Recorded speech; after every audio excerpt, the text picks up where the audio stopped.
اعوذ باللہ من الشیطان الرجیم بسم اللہ الرحمن الرحیم قتل حسین نسیم مرگ یزید پر اسلام زندہ ہوتا ہے کربلا کے بعد۔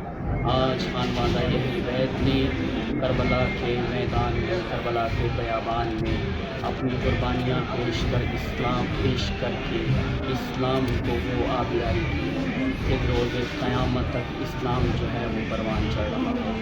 اسی سلسلے میں کربلا کا ایک کردار حضرت عباس علمدار باوفا ہے، جن کی شان میں ایک ربائی پڑھ کر آپ سے اجازت چاہوں گا۔ عرض کیا ہے کہ سر درے باب الحوائج پر جھکانا چاہیے، آسماں ہونے کا کوئی تو بہانا چاہیے، پھول صحرے کے بہت کم ہیں علمدار حسین، تیرے پرچم پر تو ہاتھوں کو چڑھانا چاہیے۔ اہم ایشوز ہوں یا ملکی اور غیر ملکی شخصیات کی پریس کانفرنسز، ہر لمحہ باخبر رہنے کے لیے ہمارا یوٹیوب چینل سبسکرائب کریں۔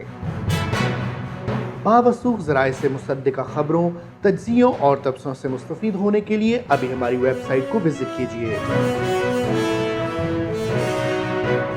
اس کے ساتھ ساتھ آپ ہمیں فیس بک پر لائک اور فالو بھی کر سکتے ہیں۔ اس کے علاوہ ہر ٹائم اوورسیز پاکستانیوں کے حالات اور مسائل کے حل کو جاننے کے لیے ہماری ایپ بھی ڈاؤن لوڈ کر سکتے ہیں۔ ہم کر رہے ہیں آپ کو ہر لمحہ باخبر، کیونکہ ہے 39 نیوز پر آپ کا اعتبار۔